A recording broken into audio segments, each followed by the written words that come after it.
Volvemos en Salud y Sociedad aquí en Popular Televisión.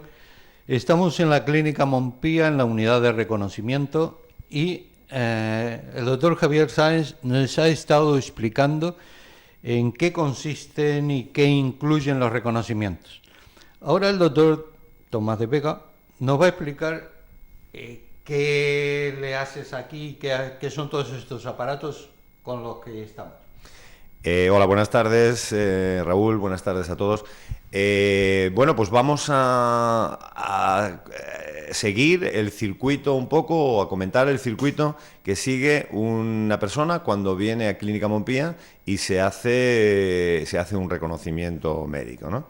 Ya os he contado antes el doctor Saiz que hay diversas modalidades de reconocimientos en función de la edad de las personas, en función de las expectativas, del perfil clínico que tienen, pero básicamente el circuito es muy similar para todos, ¿no? Entonces, hay una fase previa en la que, mediante contacto telefónico, la persona nos indica pues la edad, un poco por encima la situación clínica en la que se encuentra, qué es lo que quiere recibir, si es un deportista, si es una persona mayor, que le ocurre determinadas cosas y tal, ¿no? Entonces, una persona de la unidad, exactamente la doctora Santiuste, pues mediante contacto telefónico, le aconseja sobre cuál es el reconocimiento más adecuado a su situación. Entonces, normalmente cuando viene, ya viene dirigido a hacer un reconocimiento de las 4 modalidades que nosotros tenemos, ¿no? Entonces, se le recibe en admisión, en la entrada de la clínica, se registran los datos administrativos, etcétera, y hay una persona, un auxiliar del hospital, que le va a acompañar durante toda la mañana o durante todo el tiempo que él se encuentre en la clínica. Se le asigna una habitación del hospital, entonces tiene todas las comodidades de estar hospitalizado, con su atención de café, de comidas, de zumos, etcétera, etcétera, todo lo que necesite durante su estancia en el hospital. Entonces, en primer lugar, se le trae aquí a la unidad, a la consulta de reconocimientos médicos, que es el lugar donde nos encontramos ahora, y para ir ganando tiempo, lo primero que hacemos es hacer una extracción de sangre. Allí tenemos, luego, si es posible, nos acercamos y lo vemos, pero allí sube una enfermera del hospital y se le hace una extracción de sangre donde vamos a realizar pues, las determinaciones analíticas que tenemos estipuladas para cada uno de los reconocimientos, que es una analítica muy, muy completa, donde hay un perfil lipídico, primero un hemograma, una velocidad de sedimentación, una proteína C reactiva, un perfil de lípidos, una valoración de la glucosa, de la función renal, de la función hepática, de las hormonas tiroideas, de la vitamina D, de un proteinograma, determinados marcadores tumorales cuando nos parece importante contar con ello, analítica de orina y, si hace falta, serología de VIH, hacemos también por definición, y cuando hace falta, pues si hace falta alguna analítica más específica, mediante esa determinación, esa extracción de sangre, en ese momento o más adelante, cuando se haga la historia clínica, pues añadimos la determinación analítica que consideremos oportuna y adecuada, ¿no? Entonces, se empieza con la extracción de sangre y esas muestras se van procesando en el laboratorio. El hecho de que estemos en un hospital nos permite esta versatilidad y esta disponibilidad de pruebas y de contar con los servicios centrales del hospital, ¿no? Tenemos el laboratorio a nuestro servicio, a nuestra utilidad, ¿no? Entonces, en primer lugar, en la otra parte de la consulta, pues hay un médico que hace una primera valoración clínica y determina si además de... pues hace una historia clínica, entonces recoge sus antecedentes personales, sus antecedentes familiares, el motivo de consulta en la unidad y hace un repaso de toda lo que llamamos la anamnesis por aparatos, cuál es su estado de salud, con un detalle y un nivel de minuciosidad pues muy, muy importante. Y hace una primera valoración, una exploración física. Entonces, dependiendo de los primeros hallazgos que nos encontramos ahí, si la persona, como os comentaba el doctor Saiz antes, si la persona, además del protocolo que tenemos establecido de pruebas complementarias, dice, pues es que además de todo esto yo tengo un dolor en la rodilla o tengo un dolor en el hombro, bueno, pues se le hace una exploración del hombro y, si es necesario, cuando va a rayos, se añade la realización de pruebas específicas para valorar qué es lo que le está ocurriendo con su rodilla, con su espalda, con su hombro, etcétera, etcétera, ¿no? Entonces, una primera valoración clínica inicial y a partir de ahí se le acompaña, la auxiliar la acompaña y le bajamos a los servicios centrales, ¿no? Entonces va al servicio de radiodiagnóstico y allí el personal sanitario, el personal de enfermería, los médicos del servicio de radiodiagnóstico, pues le hacen las pruebas complementarias que correspondan al reconocimiento, a la variedad de chequeo que estamos haciendo, ¿no? A todos se les hace una valoración completa, pero en algunos casos empezamos por un escáner, se hace un TAC completo, un TAC corporal, cérvico, tóraco, abdominal, pélvico también, y con eso prácticamente tienes una valoración de imagen de todo su estado, de toda su situación corporal. En las variedades de reconocimientos más completos se hace también una resonancia magnética cerebral. La resonancia magnética nos permite, pues, valorar la situación de su sistema nervioso central, del cerebro en concreto, ¿no? Entonces, si tiene lesiones vasculares, tumorales, por supuesto, degenerativas, signos de patología degenerativa, lo detectamos mediante la imagen de la resonancia magnética. Y en alguno de los tipos de reconocimiento también hacemos una exploración que es tremendamente interesante y tremendamente bonita, las imágenes que obtenemos de ahí, que es una colonoscopia virtual, que ya hemos comentado en otras ocasiones. Mediante la colonoscopia virtual, lo que hacemos es... Sin tubo. Sin tubo. Virtual significa literalmente eso, sin necesidad de someter al enfermo a la agresión, que es introducirle un tubo flexible, pero un tubo que se introduce por vía rectal y que además obliga a insuflar aire para expandir las paredes del tubo digestivo, porque si no, el tubo digestivo de forma natural está arrugado, está colapsado. Entonces, mediante el escáner, mediante la tecnología de TAC, de tomografía axial computarizada, y utilizando las nuevas tecnologías, somos capaces de simular que estamos realmente metidos dentro del intestino y tenemos la capacidad de ver con absoluta nitidez y con absoluta perfección si existe algún pólipo, algún divertículo, alguna tumoración, alguna lesión vascular o en la mucosa, en las paredes del intestino, sin necesidad de la incomodidad y los riesgos que supone una colonoscopia real, una colonoscopia con tubo, porque una colonoscopia es una medida agresiva, entonces hay un porcentaje, uno de cada X mil personas, en los que puede sufrir una perforación, mientras que una perforación del colon, que obligaría en algunos casos incluso a un tratamiento quirúrgico. Mediante la colonoscopia virtual no existe la posibilidad de perforar porque no entramos físicamente dentro del intestino, sino que es la tecnología, mediante el software del escáner, el que es capaz de simular que estamos allí dentro, ¿no? Bien, es cierto que si aparece alguna lesión, un pólipo o lo que sea, eso obliga en un segundo tiempo a resecar esa lesión que hemos encontrado ahí. Pero bueno, si no hay nada, con esa exploración es suficiente. Bien, eso es lo que se hace en el servicio de rayos, ¿no? Tenemos ya puesta en marcha la analítica, hemos ido avanzando con las pruebas de radiodiagnóstico. Entonces, ¿qué es lo que hacemos aquí realmente dentro de la unidad donde nos encontramos ahora? Bueno, pues el clínico hace una valoración, hace una historia, una anamnesis, una exploración física, le tomamos Si quieres, Raúl, nos levantamos un poco y vamos viendo un poco el equipamiento de la unidad, ¿te parece? Sí, venga. Perfectamente. Sí. Sería bueno que nos dijeras un poco para qué vale cada uno de los... Os enseñamos un poco el equipamiento que tenemos en la unidad y os comentamos un poquito.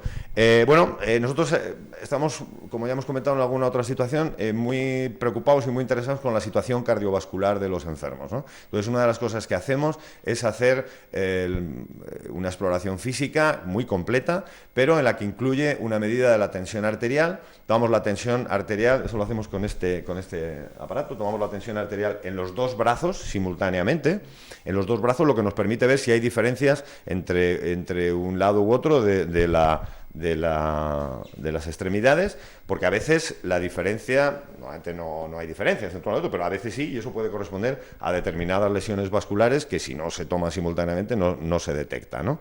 Tomamos la tensión y además la tomamos varias veces. Esto es muy importante porque la persona cuando viene al médico, tú como médico lo sabes, se pone nervioso. Entonces hay un concepto que se llama la hipertensión de bata blanca, que es la subida de la tensión arterial por el impacto emocional, por el estado emocional que tiene el paciente cuando está en un entorno clínico que le puede resultar agresivo. Entonces le dejamos tranquilo, que se acomode al ambiente en el que se encuentra, 15, 20 minutos, y le tomamos la tensión varias veces, 3, 4, hasta 6 veces, hasta que conseguimos unos niveles de tensión arterial estables y se la tomamos bilateralmente en ambos brazos.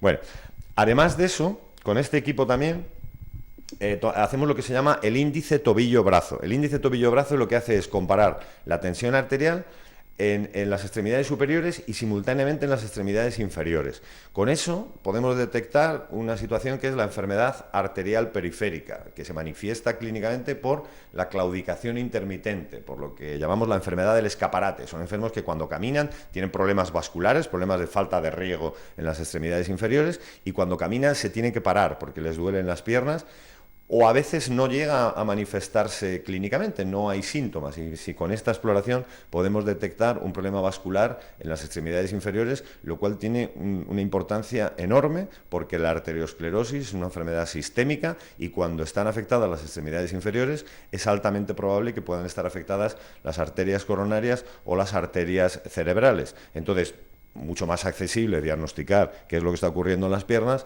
con un equipo sencillo, sin ninguna agresión, solamente comparando la tensión arterial simultánea en brazos y piernas, ¿no? Y poner las medidas necesarias para solucionar su problema vascular. Bueno, allí tenemos, no sé si en la cámara lo podemos captar, pero lo podemos ver aquí. Bueno, esto es aparentemente una báscula normal, pero con algún añadido más, que es una serie de equipamientos con los que valoramos el peso, la talla, tenemos el tallímetro aquí, peso, talla, y determinamos el índice de masa corporal, que es la medida del estado nutricional que tiene el enfermo, pero con este equipamiento, que pesa, y esto al final resulta, detectamos la composición corporal, es decir, somos capaces, mediante una técnica de bioimpedancia, de conocer el porcentaje de grasa total, de grasa visceral, que es la que se acumula alrededor de las vísceras abdominales y la que metabólicamente resulta tremendamente peligrosa para el estado de salud del enfermo. El porcentaje de músculo y el porcentaje, en fin, la composición corporal. Esto es una cosa que nos resulta muy importante a la hora de dar consejos luego al enfermo. Y líquido, ¿no? Efectivamente. Esto es un ecógrafo. Esto es un ecógrafo portátil que tenemos aquí, que complementa, podemos levantar y ver la pantalla, que complementa, con esto hacemos lo que llamamos una ecografía clínica, una ecografía sobre la marcha, y si se necesita, si detectamos algo, luego los radiólogos complementan de otra forma mucho más precisa y mucho más minuciosa.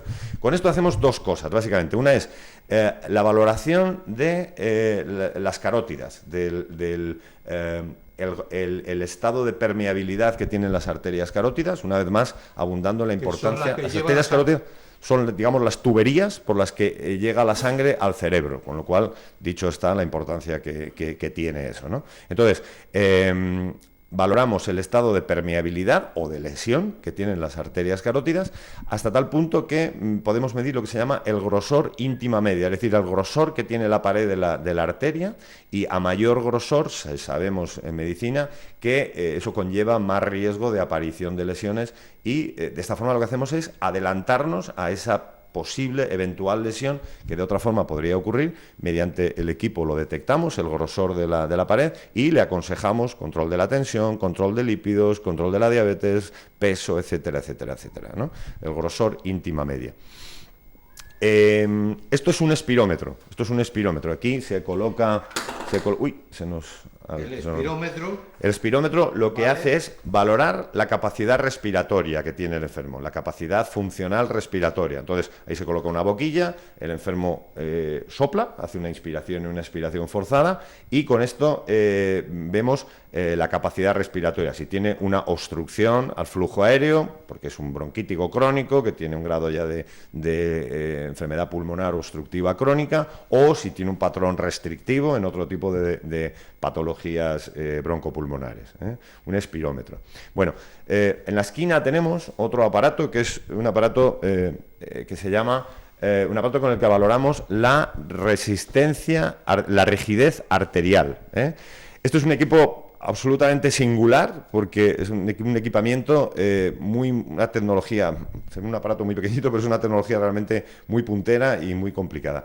Con esto, mediante una especie de micrófono, a través de una tecnología que se llama tonometría por aplanamiento, somos capaces de valorar la rigidez que tienen las arterias. La rigidez que tienen las arterias nos ayuda a saber si esas arterias están envejecidas sobre lo que le corresponde biológicamente. Es decir, si una persona tiene 30 años, pero sus arterias se están comportando como las de una persona de 50 años. Claro, eso es enormemente importante porque le podemos transmitir al enfermo, mira, tú tienes 30 años, tu carnet de identidad dice que tienes 30 años, pero tus arterias realmente tienen 50 años. Eso quiere decir que se han envejecido 20 años más de lo que te corresponde biológicamente, ¿no? ¿Por qué? Pues porque has tenido la tensión mal controlada durante mucho tiempo, porque tienes lípidos alterados, el azúcar fuera de control, etcétera, etcétera, etcétera, ¿no? Es un equipamiento muy importante que nos ayuda a establecer lo que llamamos el grado de riesgo cardiovascular global que tiene el enfermo y transmitir los mejores consejos y las mejores recomendaciones posibles. Con ese equipamiento también podemos hacer otra cosa que es muy importante, que es valorar lo que se llama la tensión arterial central. Es decir, normalmente cuando se toma la tensión arterial en la clínica, medimos la periférica, medimos la presión en la arteria braquial.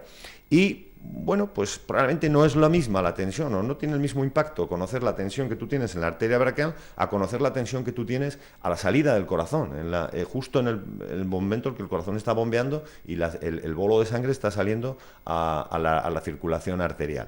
Entonces, mediante este equipo y la tecnología que está ahí metida en esa caja, somos capaces de adivinar la tensión arterial central, y eso probablemente nos permite afinar más a la hora de conocer el impacto que esa posible hipertensión tiene sobre lo que llamamos los órganos diana, ¿no? El cerebro, el corazón, los riñones, etcétera, ¿no? Entonces, otro parámetro más para valorar el estado de riesgo cardiovascular que pueda tener ese enfermo. Bueno, ¿qué más cosas tenemos por aquí? Pues ahí tenemos, bueno, el optotipo habitual que estamos acostumbrados a ver cuando nos graduamos la vista. Bueno, pues hacemos una valoración de la agudeza visual y, bueno, pues que intentamos aconsejar o recomendar si necesita alguna valoración más específica por parte del oftalmólogo, pues de ahí detectamos la agudeza visual. Este otro equipo es un equipo para hacer audiometrías. La audiometría lo que nos permite es ver la capacidad auditiva que tiene el enfermo. Aquí esto se ponen los cascos y queda aislado del ruido que pueda haber ambiental, y con la audiometría emitimos unos sonidos por ahí, unas determinadas frecuencias, y valoramos la capacidad auditiva que se tiene con un oído y con otro de forma diferenciada.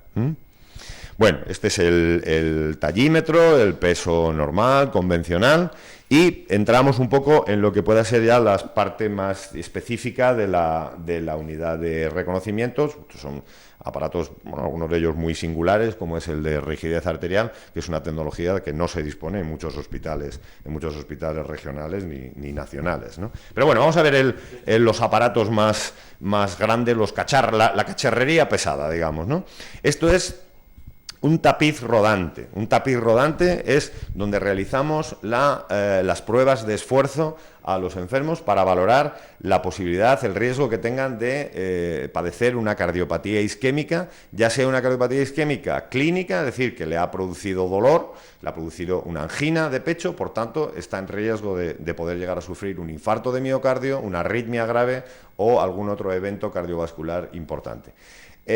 Nosotros las pruebas de esfuerzo las hacemos en tapiz rodante, es decir, el enfermo, la persona sube ahí, la que se va a someter a la prueba de esfuerzo sube ahí, le colocamos los cables para hacer un registro de electrocardiograma y la cinta empieza a moverse y empieza sobre todo a elevarse, cada vez se va poniendo a mayor pendiente, con lo cual el grado de esfuerzo al que se va sometiendo a la persona que hace la prueba es progresivamente mayor. Lo hacemos en tapiz. Hay diversas formas de hacer las pruebas de esfuerzo. Se pueden hacer corriendo y se pueden hacer en cicloergómetro, es decir, se pueden hacer en bicicleta. Hay a veces que nos vienen personas, sobre todo deportistas, que hacen ciclismo, por ejemplo, y dicen, no, yo prefiero en ciclo. Bueno, nosotros lo hacemos en tapiz rodante porque somos médicos clínicos y hacemos medicina clínica, y lo que a día de hoy está más estandarizado como prueba de esfuerzo es realizada en tapiz rodante, es decir, corriendo, y siguiendo un protocolo que se denomina así, protocolo de Bruce. Entonces, mediante el protocolo de Bruce están establecidos los estadios de esfuerzo, hasta dónde conseguir la frecuencia cardíaca máxima, y por tanto ver si al someterte a esfuerzo o hay anomalías clínicas, es decir, el enfermo se marea, se altera la respuesta de la tensión arterial, o tiene dolor, o tiene palpitaciones, o tiene algún síntoma de alarma que el médico, el cardiólogo que lo hace, está registrando simultáneamente en el electrocardiograma y está captando si hay alguna anomalía. Entonces, protocolo de Bruce para la prueba de esfuerzo, para detectar cardiopatía isquémica silente o graduar el riesgo que tiene de sufrir, ya digo, problemas coronarios, problemas cardíacos graves. Bien, otra cosa. A veces, claro, si la gente no puede hacer, por el motivo que sea, por ejemplo, tiene una discapacidad en una pierna o tiene un problema y no puede caminar, no puede caminar rápido o llegar a correr cuando es necesario, tenemos otras alternativas. Mediante la ecografía se puede someter al corazón a un estrés, a un determinado esfuerzo, de forma que, mediante métodos farmacológicos, de forma que se puede suplir la prueba de esfuerzo en una persona que tiene una discapacidad para caminar, para correr. Lo podemos hacer de otra forma diferente. Y el último, bueno, este es el electrocardiograma normal, el electrocardiograma de reposo, en el que de forma normal pues se hace un electro en el que se registran, bueno, pues las 12 derivaciones, en fin, un electrocardiograma normal para valorar la existencia de arritmias, de alteraciones en la conducción, en fin, son cosas técnicas, pero para hacer una valoración inicial que luego se complementa, como veis, o bien con la prueba de esfuerzo o bien con probablemente una de las pruebas más importantes a la hora de hacer un reconocimiento médico y una valoración clínica completa y minuciosa, que es el ecocardiograma. El ecocardiograma lo que valora es, a través a ver cómo explicaré yo, de la tecnología de ultrasonidos, lo que hace es, a través de la pared, hacemos un ecocardiograma transtorácico, es decir, no es agresivo para el enfermo, no le supone ningún esfuerzo y ningún problema, y lo que hacemos es valorar el estado de salud del corazón. Valoramos la contractilidad, es decir, el corazón no deja de ser un motor, una bomba, entonces tiene una capacidad contráctil, una capacidad de bombear sangre, ¿no? Entonces, valoramos la capacidad que tiene para contraerse, para relajarse, que es otra cosa muy importante, la función diastólica, el grosor de las paredes del corazón, el mayor o menor grosor o debilidad que puedan tener, el que las paredes se muevan de forma homogénea, que no haya algunas zonas que se mueven de forma alterada, lo cual muchas veces traduce un problema de cardiopatía isquémica, y el estado de las válvulas cardíacas. Todas esas cosas las detectamos o las registramos a través de un ecocardiograma transtorácico.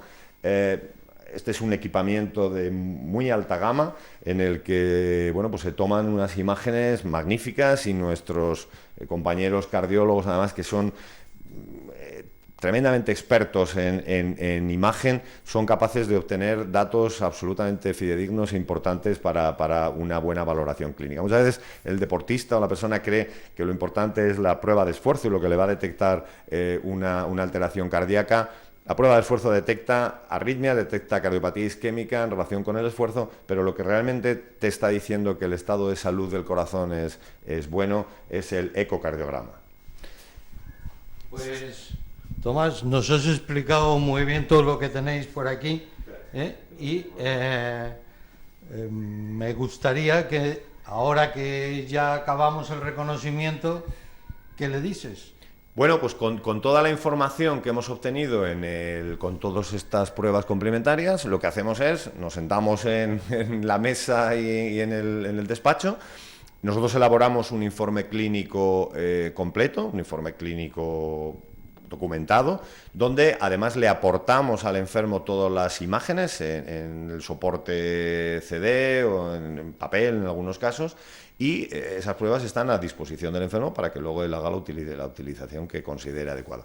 Y nosotros lo que hacemos al final es, en ese informe, emitimos un diagnóstico y emitimos un pronóstico, es decir, el diagnóstico, pues estás sanote, estás bien, no ha pasado nada, o hemos detectado esto, esto y esto, y al final lo que hacemos es establecer un pronóstico y unas recomendaciones. Porque al final de lo que se trata a la hora de hacer un reconocimiento médico es un chequeo, no es prohibir, cuando te hemos visto que tienes no sé qué problema en el corazón o en las arterias carótidas o en la arteria aorta, no puedes hacer nada, quédate en el sofá tranquilamente. Pues no. Establecemos una serie de recomendaciones. Bueno, pues hay que controlar la tensión arterial, los lípidos, el peso, la dieta, etcétera, etcétera, etcétera, etcétera, y de alguna forma nosotros incluso te aconsejamos o te ayudamos a cómo se puede conseguir eso. Al final lo que se trata es de ayudar a la gente a mejorar su estado de salud. Para eso utilizamos una tecnología, yo creo que muy completa y muy de alta gama, muy de alto nivel, pero al final el objetivo es recomendar, asesorar y conseguir el mejor estado de salud y, por tanto, la mejor calidad de vida para la persona que se hace el reconocimiento y para su entorno familiar, social, que seguro que se redundará en ellos los consejos y las recomendaciones que nosotros le podamos dar. Bueno, Tomás de Vega, de Medicina Interna y aquí de la Unidad de Reconocimientos Médicos de la Clínica Montpía. Te tengo que agradecer, ya nos has mostrado todos los aparatos que tenéis aquí, que son de muy buena calidad, y todo esto que redunda, como has dicho, en la calidad de vida de los pacientes, y en nombre de ellos te agradezco que los hayas mostrado. Pues muchísimas gracias, para mí ha sido un placer estar con vosotros y encantado de mostraros nuestra casa. Bueno, muchas gracias y aquí despedimos este programa de Salud y Sociedad en Popular Televisión. Hasta la próxima emisión.